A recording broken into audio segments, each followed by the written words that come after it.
بسم اللہ الرحمن الرحیم نحمدہ ونصلی ونسلم علی رسولہ الکریم اما بعد فاعوذ باللہ من الشیطان الرجیم بسم اللہ الرحمن الرحیم یا ایہا الذین آمنوا استجیبوا للہ وللرسول اذا دعاکم لما یحییکم صدق اللہ العظیم الصلاۃ والسلام علیک یا سیدی یا رسول اللہ وعلی آلک وصحابک یا سیدی یا خاتم النبیین گنج بخش فیض عالم مظہر نور خدا ناکسارا پیر کامل کاملارا رہنما۔ برادران اسلام، آج انشاءاللہ العزیز نام سپارے کا مختصر خلاصہ بیان ہوگا۔ اللہ رب العزت نے اس سپارے کے آغاز میں سیدنا شعیب علیہ السلام اور ان کی قوم کا تذکرہ فرمایا۔ آپ کی قوم پر نافرمانیوں کی وجہ سے جو عذاب آیا اس کا ذکر رب ذوالجلال نے فرمایا، فَأَخَذَتْهُمُ الرَّجْفَةُ فَأَصْبَحُوا فِي دَارِهِمْ جَاثِمِينَ۔ رب ذوالجلال نے فرمایا کہ انہیں زلزلے نے آ لیا اور وہ اپنے گھروں میں اوندے پڑے رہ گئے۔ رب ذوالجلال نے سیدنا شعیب علیہ السلام کی قوم پر جو عذاب بھیجا وہ زلزلے کی صورت میں تھا، ایک کڑک کی صورت میں تھا، جس سے نافرمان تمام لوگوں کو ہلاک کیا گیا۔ اللہ رب العزت نے اس کے بعد سیدنا موسیٰ علیہ السلام اور آپ کے معجزات کا ذکر اور فرعون اور اس کے حواریوں کا اور اس کے جادوگروں کا جو ایک مکر و فریب کا سازشوں کا سلسلہ تھا، اسے رب ذوالجلال نے بیان فرمایا۔ نافرمانیوں کی وجہ سے جو سیدنا موسیٰ علیہ السلام کی قوم پر یعنی فرعون اور فرعون کے پیچھے چلنے والوں تمام سرداروں پر جو مختلف عذاب رب ذوالجلال نے بھیجے، ان کا ذکر رب ذوالجلال نے فرمایا۔ اللہ رب العزت نے ارشاد فرمایا، جب فرعون کی قوم کو اور فرعون کو اور اس کے حواریوں کو سیدنا موسیٰ علیہ السلام نے صحیح معنوں میں سمجھانے کا حق ادا کر دیا، لیکن وہ نہ سمجھے۔ جب بھی کوئی نقصان ہوتا تو وہ اس کا ذمہ دار سیدنا موسیٰ علیہ السلام کو اور ایمان والوں کو ٹھہراتے۔ تو ان کی نافرمانیوں میں جب شدت آ گئی تو اللہ رب العزت نے ان پر 5-6 عذاب مسلسل بھیجے۔ سب سے پہلے جو عذاب رب ذوالجلال نے ان پر بھیجا، ارشاد فرمایا، فَأَرْسَلْنَا عَلَيْهِمُ الطُّوفَانَ وَالْجَرَادَ وَالْقُمَّلَ وَالضَّفَادِعَ وَالدَّمَ آیَاتٍ مُفَصَّلَاتٍ فَاسْتَكْبَرُوا وَكَانُوا قَوْمًا مُجْرِمِينَ۔ اللہ رب العزت نے ان پر طوفان کو بھیجا، ٹڈیوں کے عذاب کو بھیجا، گھن کے عذاب کو بھیجا، جموں کے عذاب کو بھیجا، مینڈک کا عذاب آیا، خون کا عذاب آیا۔ رب ذوالجلال نے فرمایا وہ قوم متکبر تھی، تکبر کرنے والے تھے، اور وہی مجرم قوم تھی جس کی وجہ سے ان پر یہ عذاب آئے۔ سب سے پہلے ان پر طوفان آیا بارش کا، جو مسلسل 7 دن رہا، اور اس بارش کی وجہ سے اس قدر پانی زیادہ ہو گیا فرعونیوں کے گھروں میں کہ لوگوں کی گردنوں تک پانی پہنچ گیا۔ جو بیٹھا رہا وہ ڈوب گیا، جو کھڑا ہو گیا ان کی گردنوں تک وہ پانی پہنچ گیا۔ نافرمان لوگ فرعون کے ساتھ سیدنا موسیٰ علیہ السلام کے پاس پہنچے، ایمان کا وعدہ کیا کہ ہم ایمان لے آئیں، یہ عذاب ٹل جائے، یہ عذاب ختم ہو جائے، اس مصیبت سے ہمیں نجات مل جائے۔ سیدنا موسیٰ علیہ السلام سے یہ کہا، رب ذوالجلال نے خود فرمایا وَلَمَّا وَقَعَ عَلَيْهِمُ الرِّجْزُ قَالُوا يَا مُوسَى ادْعُ لَنَا رَبَّكَ بِمَا عَهِدَ عِندَكَ لَئِن كَشَفْتَ عَنَّا الرِّجْزَ لَنُؤْمِنَنَّ لَكَ وَلَنُرْسِلَنَّ مَعَكَ بَنِي إِسْرَائِيل۔ رب ذوالجلال نے فرمایا جب ان پر عذاب آیا، وہ سیدنا موسیٰ علیہ السلام کی بارگاہ میں حاضر ہوئے، عرض کی کہ آپ ہمارے لیے دعا کریں، ہم وعدہ کرتے ہیں جب عذاب ختم ہو جائے گا ہم ایمان لے آئیں گے، بنی اسرائیل کے لوگوں کو آپ کے ساتھ بھیج دیں گے۔ عذاب ختم ہو گیا، 7 دن رہنے کے بعد عذاب ختم ہو گیا، 1 مہینے تک انہیں مہلت ملی، پھر یہ لوگ اپنے وعدے سے پھر گئے، پھر دوسرا عذاب ٹڈیوں کا آ گیا، 7 دن تک اس عذاب میں مبتلا رہے، پھر سیدنا موسیٰ علیہ السلام کے پاس آئے، آپ نے دعا کی، اسی طرح ہر مرتبہ عذاب 7 دن رہتا، وہ لوگ آتے، عذاب ختم ہو جاتا، 1 مہینے تک عذاب نہ آتا، جب مہینے تک وہ اپنے وعدے کو، ایمان کے وعدے کو پورا نہ کرتے، پھر مہینے کے بعد دوسرا عذاب آ جاتا۔ اس لیے ہمیں چاہیے کہ اس وقت جس عذاب کرونا کے عذاب میں پوری دنیا کے لوگ مبتلا ہیں، ان کے لیے اسلام کا پیغام ہے کہ وہ ایمان کی دولت کو حاصل کرنے میں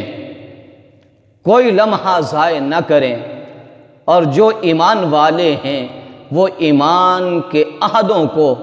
اللہ رب العزت کے وعدوں کو، اسلام کے احکامات کو مکمل طور پر بجا لانے میں مصروف ہو جائیں۔ اس کے بعد رب ذوالجلال نے سیدنا موسیٰ علیہ السلام کا بارگاہ خدا میں جانا، وہاں 30 دن 40 دن رہنا، اس کے بعد آپ کو تورات کا انعام عطا کرنا، اور آپ کا یہ عرض کرنا، اے مولا رب ارنی، اے مولا میں تجھے دیکھنا چاہتا ہوں۔ اس کے جملہ معاملات احوال کو رب ذوالجلال نے بیان فرمایا۔ سیدنا موسیٰ علیہ السلام کی قوم کے 12 قبیلے تھے، ان کو جب پیاس کی شدت نے ستایا، آپ کی بارگاہ میں عرض کی قوم نے، تو آپ نے ان کے لیے 12 چشموں کو جاری فرمایا۔ ان کا ذکر رب ذوالجلال نے فرمایا۔ رب ذوالجلال نے اس سپارے کے اندر خاص طور پر اپنی ربوبیت کا، جب پوری انسانیت کے لوگوں کی ارواح کو رب ذوالجلال نے جب پیدا فرمایا، سب سے اعلان فرمایا، ارشاد فرمایا، الست بربکم، کیا میں تمہارا رب نہیں ہوں؟ اپنی ربوبیت کا اعلان رب ذوالجلال نے فرمایا، اپنی ربوبیت کا رب ذوالجلال نے پوری ارواح انسانیت سے مخاطب ہو کر اس کا اعلان فرمایا، تو سب نے یہ اقرار کیا، قالوا بلا شہدنا، سب نے عرض کی، مولا کیوں نہیں، تو ہی ہمارا رب ہے، ہم اس بات کے گواہ ہیں، تیری ربوبیت اور تیری ہی ذات وحدہ لا شریک ہے، اور کوئی عبادت کے لائق نہیں ہے۔ اس کے بعد رب ذوالجلال نے بنی اسرائیل کے ایک بڑے عابد و زاہد کا تذکرہ فرمایا، بلعام بن بعورہ کا، اور اس کے نافرمانی پر اس کے عذاب کا رب ذوالجلال نے ذکر فرمایا۔ اللہ رب العزت نے اس کے بعد انسانوں کی اصلاح کے لیے ایک ضابطہ مقرر فرمایا، کیونکہ انسان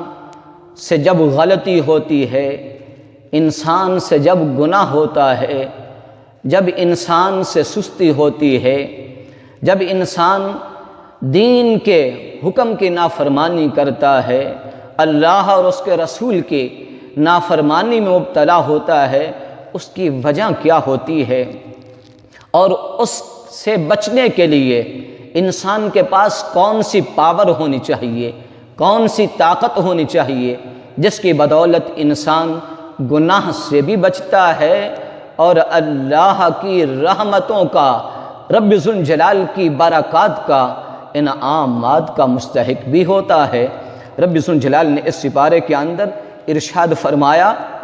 ان الذین اتقوا اذا مسهم طائف من الشیطان تذکروا۔ رب ذوالجلال نے فرمایا اذا مسهم طائف من الشیطان، جب انہیں شیطان کا گروہ چھوتا ہے، انسان کوئی بھی ہو، انسان کا کسی طبقے کے ساتھ تعلق ہو، انسان کا کسی گروہ کے ساتھ تعلق ہو، انسان کا تعلق کسی قوم کے ساتھ ہو، رب ذوالجلال نے فرمایا اذا مسهم طائف من الشیطان، جب اس سے غلطی اور گناہ ہوتا ہے تو اس وقت اس پر ایک شیطان نہیں، رب ذوالجلال نے فرمایا اس پر شیطانوں کا پورا لشکر حملہ آور ہوتا ہے۔ رب ذوالجلال نے فرمایا جب لشکر ہے، ایک کے مقابلے میں پورا لشکر ہے، تو وہ مقابلہ کیسے کرے گا، اس کے پاس کون سی پاور ہوگی؟ رب ذوالجلال نے اس پاور کو بیان فرمایا۔ رب ذوالجلال نے فرمایا کہ جو لوگ نیکوکار ہیں، پرہیزگار ہیں، جن کے پاس تقوی کی طاقت ہے، پرہیزگاری کی پاور ہے، رب ذوالجلال نے فرمایا وہ ایک ہی شیطان کے پورے لشکر کے لیے کافی ہے۔ جب اس پر شیطان حملہ آور ہوتا ہے تو فوراً تذکروا، وہ اپنے رب کی یاد میں اور دین کے حکم پر عمل کرنے میں، اور امام الانبیاء نبی آخر الزمان صلی اللہ تعالی علیہ وآلہ وسلم کے اسوہ حسنہ کو اپنا کر اپنا دفاع کرتا ہے اور شیطان کے پورے لشکر کو ناکام بنا دیتا ہے۔ اس کے بعد رب ذوالجلال نے مال غنیمت کے احکامات کو بیان فرمایا، جنگ بدر کے احوال کو بیان فرمایا، اس کے اندر فرشتوں کے نزول کے احوال کو بیان فرمایا۔ اس کے بعد رب ذوالجلال نے خیانت کرنے والوں کے خیانتوں کا ذکر کیا، اور اس سپارے کے آخر میں رب ذوالجلال نے کفار و مشرکین کے مظالم کی جو انتہا تھی اسے بھی بیان فرمایا کہ انہوں نے امام الانبیاء سید الانبیاء صلی اللہ تعالی علیہ وآلہ وسلم کی تبلیغ، جو آپ نے اللہ وحدہ لا شریک کے حکم پر اس فریضے کو سر انجام دیا، انہوں نے قتل کا، حضور علیہ السلام کے قتل کرنے کے منصوبے تیار کرنے شروع کر دیے۔ نعوذ باللہ آپ کو قید کرنے کے سلسلے انہوں نے اس کے بارے میں سوچنا شروع کیا۔ انہوں نے حضور علیہ السلام کو مکہ سے نکالنے کا پروگرام بنایا۔ ان تمام چیزوں کا رب ذوالجلال نے اس سپارے کے اندر فرمایا۔ خاص طور پر مسلمانوں کو ایک حکم فرمایا، ایک حکم رب ذوالجلال نے عطا کیا مسلمانوں کو، جو انسانوں کی، جو مسلمانوں کی جس کے اندر زندگی ہے، جو زندگی انسان کو ہمیشہ کی حیات عطا کرتی ہے، چاہے وہ دنیا ہو، چاہے وہ قبر ہو، چاہے وہ حشر ہو، انسان کی کامیابی کے لیے رب ذوالجلال نے ارشاد فرمایا، یا ایھا الذین آمنوا استجیبوا للہ وللرسول، اے ایمان والو، جب اللہ اور اس کا رسول صلی اللہ علیہ وآلہ وسلم اذا دعاکم، تمہیں بلائیں تو استجیبوا، فوراً اللہ کے بلانے پر اور رسول اللہ صلی اللہ علیہ وآلہ وسلم کے بلانے پر فوراً حاضر ہو جایا کرو۔ لما یحییکم، رب ذوالجلال نے فرمایا اس لیے کہ اسی کے اندر تمہاری زندگی ہے۔ لہٰذا ہمیں معلوم ہوا کہ رب ذوالجلال کا حکم ہو، نماز کا حکم ہو، زکوٰۃ کا حکم ہو، روزے کا حکم ہو، حج کا حکم ہو، والدین کی خدمت کا حکم ہو، حسن سلوک کا حکم ہو، اور ایمان والوں سے حسن سلوک کا، اتفاق کا، پیار و محبت کا مظاہرہ ہو۔ ہر ایک حکم جو اللہ کا اور اس کے رسول کا ہمارے لیے ہے، فوراً اس کے لیے ایمان والوں کو حاضر ہو جانا چاہیے۔ رب ذوالجلال کی بارگاہ میں دعا ہے اللہ رب العزت اپنے فضل و کرم سے تمام مسلمانوں کو توفیق عطا فرمائے کہ وہ ہر حکم خدا اور حکم رسول کے لیے ہمہ وقت تیار ہو جائیں۔ رب ذوالجلال ہمیں اسلام کی زندگی، ایمان کی موت نصیب فرمائے۔ وآخر دعوانا ان الحمد للہ رب العالمین۔ بسم اللہ الرحمن الرحیم۔ الحمد للہ رب العالمین والعاقبۃ للمتقین، والصلاة والسلام علی رسولہ محمد وآلہ واصحابہ وبارک وسلم۔ ربنا اتمم لنا نورنا واغفر لنا انک علی کل شیء قدیر۔ اللہم احفظنا من کل بلاء الدنیا وعذاب الآخرہ، وصلی اللہ تعالی علی حبیبہ سیدنا و مولانا محمد وآلہ۔